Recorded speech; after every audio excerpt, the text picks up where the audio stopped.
Hello, I'm Matteo, the Chief Mobile Opinionist here at Tech Travel Geeks, and this is the follow-up to the POCO M3 unboxing video where we'll set up the POCO M3. If you don't already, please do subscribe to the Tech Travel Geeks here on YouTube. Right then, so yesterday we walked you through the unboxing and what the hardware looks like from the outside. Today what we're going to do is set up our POCO M3, pop in a SIM card and a memory card and get it up and running. So I'm going to start off by opening up the SIM tray with the SIM tray ejector tool that was included with the POCO M3, and first of all I'm going to pop in a memory card. Which way does it go in? Here we go. Top down. So I'm going to put in a 64GB micro SD card as well as a 3SIM, and then pop that into my POCO M3. Boom. So now that that's done, I'm going to switch it on by long pressing the power button on the side of the device. This power button is also, as we discussed yesterday, it's also a fingerprint scanner, which we'll set up as part of this process. One thing I would say is that the SIM ejector tool that comes with the POCO M3 is actually closer to a paperclip than ever before, because it's not joined at the bit and it gave a little bit of way when I used it. So I would say if you do have a better SIM ejector tool, feel free to use that. Or if you happen to lose this and you're thinking of getting one, we'll put a link to where you can buy quite a few, hundreds in fact, of paper clips, which can also be used as SIM ejector tools. Right then, so we've turned the POCO M3 on. We went through the POCO and MIUI logos loading there, and now we're reminded that this is MIUI 12, or MIUI as some people call it. Now, I'm going to choose English, United Kingdom, because that's where we are. And I am in the United Kingdom. This picked up straight away. And that's pretty fast. Next, we have terms and conditions for different parts of POCO, and in specifically for the POCO launcher, which is the part of the operating system that handles your apps and how they are loaded and you interact with them. Next, I'm going to choose my Wi-Fi network. In this case, it's Planet Express. Now, interestingly, there is no haptic feedback on by default on the keyboard, which is good. I personally prefer a software keyboard without haptic feedback, especially in this price range, because with the mushy, slightly laggy haptic feedback that you get in smartphones of the price range of the POCO M3, it can be a disappointing start to the experience of setting up your smartphone. But I have to say, overall, for the price I paid for this device, less than 130 US dollars, less than 110 pounds, I'm really impressed. Now, I'm not going to copy any data from another phone. I want to go through the full setup experience. As usual, this is something I like doing. It's part of the excitement of getting a new smartphone, is setting it up as if it were a new device. Now, I'm going to sign into my Google account. Now that that's password's been entered, I can go ahead, and it's going to get my account info from my previous Android setups and my Google account. This shouldn't take too long, but it can depend on network connectivity. So yes, I'm going to back up my data to Google Drive. I'm going to use location. I'm going to allow scanning of Wi-Fi networks and install apps and updates. I accept all that because I trust Google. And now this is a feature particular of European markets at the moment. It's a ballot screen. It allows you to choose what the default operating system on your smartphone is. and I'm going to choose Google in this case, but you also have the options of Microsoft Bing, info.com, and privacy wall. So once we've gone through with that, that's all the basic settings, we go into the Google Assistant settings. And yes, I'm okay with setting that up. I agree to have my Assistant with voice match enabled, and because, here we go.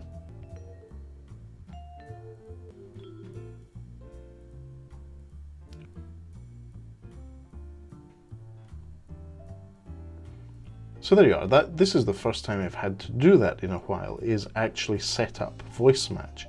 That is setting up my voice imprint with Google Assistant, which is a good thing. It's good that they occasionally update that. But in this case, I've had to do it again. In this case, I don't want to add another email address. I don't want to change the font size, wallpaper, or do anything else, so I'm going to go with no thanks. And that should be me pretty much done. So now we're going to sign into MIUI, that's Xiaomi's Android distribution, and I'm going to use my Google account. It's already tied to my MIUI account. I am going to synchronize my services with Xiaomi Cloud. That way, if I were to lose my phone, I just sign in on a new Xiaomi device and I have all the services and my contacts all saved. So in my case, this is a redundant backup. Right then, so now we're at the security part of the setup. I'm going to set the password, but let's set up fingerprints scan. So the fingerprint scanner is the way you unlock your phone, but before you do that, you need to set up a pattern, a PIN, or a password. And in this case, I am going to set up a pattern. Now, it says to remember your locked screen password. If you forget it, you'll have to erase all data on your device, including photos and contacts, and then set a new one. And I'm okay with that. So I'll just set an unlock pattern now.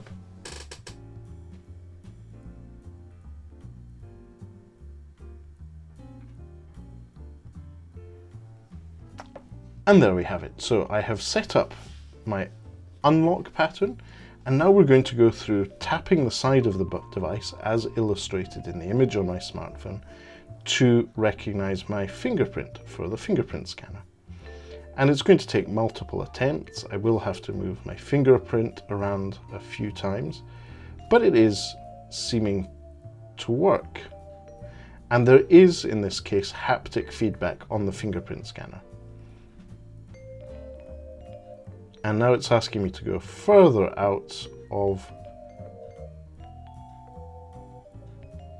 the edges, and that's my thumb successfully added to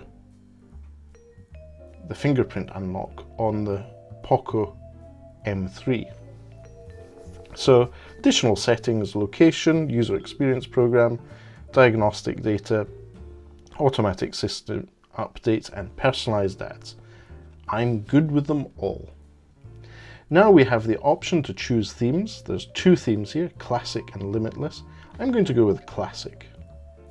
And that's our MIUI 12 setup complete. So well done everyone. If you've watched this far, that's pretty much most of the video done. But what I'm going to do now is go into the home screen and give you a quick tour of what MIUI is like on the POCO M3, what the POCO launcher looks like and how it behaves, what theming's like, and we'll just explore MIUI 12 on the POCO M3. Well, after all, we do need to get that watch time up so that Google and the YouTube algorithm will recommend us to more of you.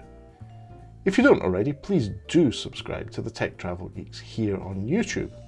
And I'm not just saying that catchphrase to fill in the time whilst the apps are loading on the POCO M3. It's quite obvious that the Qualcomm Snapdragon 662 on this device isn't as capable and as fast as the Snapdragon 865 that we saw on the Mi 10T Pro 5G that we unboxed and set up a couple of weeks ago. That is a significantly faster and better smartphone, but it also is even on offer around about 4 times the price of the POCO M3. Honestly, I'm running out of things to say whilst the apps load on the POCO M3. This is quite slow. So here we are, setup is now complete. It's now asking for just another sec.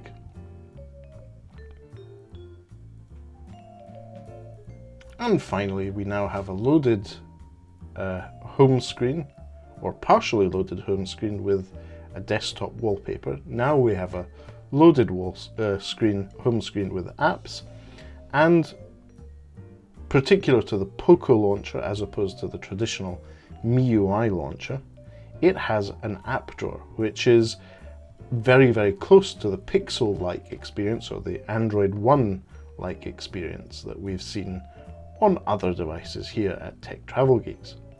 So on the left, you also have the news feed from Google. So this is not exclusive to the POCO launcher, but it has been set up because that's what quite a few people expect of their smartphone nowadays. You can see that in the top of the screen there's that teardrop or water drop notch, which houses an 8 megapixel camera. Now you see the Google feed has actually just shut down there. That's probably because the Google app itself is being updated in the background. You can see the notification saying that it's completing setup and it's updating. I also have an SMS from 3 welcoming to the network because I'm using a new SIM card from them. Now, interestingly, the default messaging app that we saw there is, in fact, the Google messaging app. This is probably in the middle of being updated. Let's just check. I am going to install the Protect Scotland app so that I'm notified and others are notified if there's a risk of infection. Well done to Alistair and team who worked on that app. And let's just see which apps are installing. In fact, Google Drive is installing. And you can see there are quite a few extra apps that have been installed and pre-installed on the POCO M3. That's not really surprising. It's quite common for Xiaomi to pre-install apps. But more importantly, in their value offering, so in particular Redmi devices, in particular POCO devices, they pre-install more apps than usual because that's a way for them to make money and be able to offer you a smartphone such as the POCO M3 at a much, much more affordable price. So as these apps continue installing in the background and downloading in the background, we'll have a look at what there is here. So the main screen has gallery, Play Store, settings, themes, etc. Let's see what the settings are like. So this is by default the settings of the phone have MIUI 12 already installed. And of that, 64 gigabytes of storage that's already in the device, almost 20 gigabytes have been used, almost a third has been used. But that's as it comes out of the box. I haven't installed anything new, I haven't uninstalled anything. But if you want to, you can go and uninstall some of that bloatware. So that wasn't the smoothest of animations. That was better. There must have been a lot going on in the background. And it's now giving you a quick reminder that you can swipe right twice in the app drawer to view hidden app icons. So you can hide apps. Press and hold a blank spot to edit app categories. So you can do that. This is like a Pixel experience plus. So you have an app drawer and then you can swipe left to go through different categories. In my experience, this isn't always perfect, but there is quite a few well-matched apps for the categories. So let's have a look at all the apps that are on the device. So YouTube Music, I do like that. I will use that in day-to-day on the POCO M3. YouTube, we definitely use that. WPS Office is not something I think would be useful to me. So I'm going to long press on it and see what happens. So you see that you can add widgets, or even better, look at app info. What app info does it say? So this app, WPS Office, uses 111 megabytes of storage on your device. So I think I'm going to uninstall that. I'm not going to use it. I use Google Drive and the Google Docs app. So I've uninstalled WPS Office, and that's not on my device again. Let's see if that's had any effect on the storage on the device. And I'm not seeing any significant drop in storage used. So there is 2.78 gigabytes of data for apps being used at the moment. Let's see if we can uninstall anything else I'm not going to be using. So another thing that stands out as an app that I definitely won't use is most likely LinkedIn. On this device, I probably won't use that. So this uses practically no storage, 879 kilobytes, but it's better than nothing. It's almost a megabyte of storage saved. Now, there's some games here that I definitely won't use. So this one we can get rid of, uninstall. Bubble something or other. What's it called? Bubble Story. I think that's going as well. Crazy Juicer. Made with Unity. Okay, let's go back to Crazy Juicer, long press on that, app info, and that's 69 megabytes, uninstall. Another one bites the dust. So this one's called Dust Settle, 118 megabytes, I'll uninstall that. So there is quite a few pre-installed apps that I won't use. There are some, for example, I will use, like Facebook. But before I do that, let's look at eBay. I need to long press and then go to app info. Definitely won't use eBay. I have been scammed on there one time too many. Mi browser, that's Xiaomi's own browser. Let's open that up. And the option to download videos through the browser. Okay, then I will go with the standard mode. I'm not going to set it as my chosen browser or my default browser, but you can see that just the same as Xiaomi monetizes its operating system by pre-installing apps, you can also see there's a series of bookmarks in the browser. So eBay, for example, I definitely won't be using that, but I can't delete the bookmark as of there. So it goes through Xiaomi tiles. There's obviously tracking going on there, but I will ignore that. This is the browser. Let's see what our favorite website looks like on the Mi browser. Tech Travel Geeks. Nice, we've got a brand. It shows up in Google. It must be good. And you also saw a glimpse of our unboxing video shows up on Google search results. But there's also the POCO X3 by NFC by Tech Travel Geeks. We have a collection of the videos available on our site, embedded from YouTube, as well as our article by Laura about travel during these challenging times, and more content. There's a lot of smartphone related content and some not so smartphone related content in the ads. So there you go. So browser seems to work fine, but it's full of preset bookmarks. Let's go back to the Play Store and see where we are with the updates. So I'm going to go back to my apps and games and see how that it's going. So we've got quite a few updates still to run. We'll do that now. But let's see in the meantime, by having uninstalled a few apps, we've gone down to 18.9 of 64 gigabytes used. So things are looking slightly better, but there's quite a lot there already installed on the device. Right then, so we've had a look through the launcher, the apps that are there. I'm quite impressed by the fact that you have both AliExpress and Amazon in the shopping category. There's some extra games we could uninstall. So this one's called Bubble Shooter with Friends, another 60 megabytes we can save.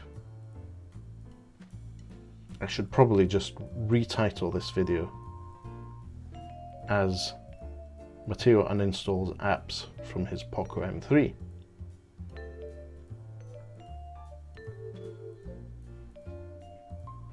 So there we have it. Lifestyle, Agoda, the travel app. I really quite like Agoda. So if I were looking to book travel, that's one of the apps I would look at first thing. So I think that's all with the sort of initial app setup. Let's go back to the settings and see if there's any operating system updates. As we said, it comes with MIUI 12.0.3 pre-installed. Let's see if there's an app update as it comes out of the box, and there is. We can go all the way up to 12.05. So that's now downloading the update over my relatively fast internet connection. Email works, the setup in the Play Store is complete. Another thing I want to do is maybe check the display. I do prefer dark mode. If you follow the Tech Travel Geeks unboxings and setup videos, it's something I often enable on my smartphones. So I'm going to do that just now. There we go. So I now have dark mode enabled and we're set up. It takes a moment for the wallpaper to adjust, but you can see the Google feed has gone dark, the app drawer has gone dark, it's all good. Let's have a look at what the wallpapers available on the POCO M3 are like. Obviously there's nothing to stop you going to an app like Zedge to get your preferred updates. Actually, I've got a good one here of my little cat. She was in a box. Now these are pictures that I had previously taken on another smartphone. These are actually from the Xiaomi Mi 10T Pro 5G. They've obviously synchronized through the MIUI sync service. And I'm going to set little Vala in her cardboard box as my desktop wallpaper, as my launcher wallpaper, little pudding in the box. So you've got that. You have some extra settings regarding the home screen, just minor ones, but MIUI 12 is surprisingly polished for an operating system, and the overall experience is very fluid, even on the POCO M3, which is a very affordable smartphone. So you have plenty of options for the home screen, launcher, display. Let's have a look at storage. Obviously, I put a 64 gigabyte micro SD card into the device. There is also one standout feature of this device, which is that 6,000 milliamp hour battery. Now, I've never had to really use a smartphone with that amount of battery. Even the POCO X3 NFC has a 5,000 milliamp hour battery, and I've never managed to run it dry in a day, in just one day. So I'm going to reboot the device now and start to wrap up this video. If you've made it this far in the video, thank you for watching our setup video for the POCO M3. You can see the full unboxing and spec walkthrough on the Tech Travel Geeks YouTube channel. It's the last video we published before this one. And over the coming weeks, I'll be using this as one of my main devices. I'll be using it as a media player, as a smartphone, for social media. and we'll be giving you some impressions along the way before our long-term review at some point in January. But for now, thank you for watching this setup video for the POCO M3. If you don't already, please do subscribe to the Tech Travel Geeks here on YouTube. And that's a goodbye from us.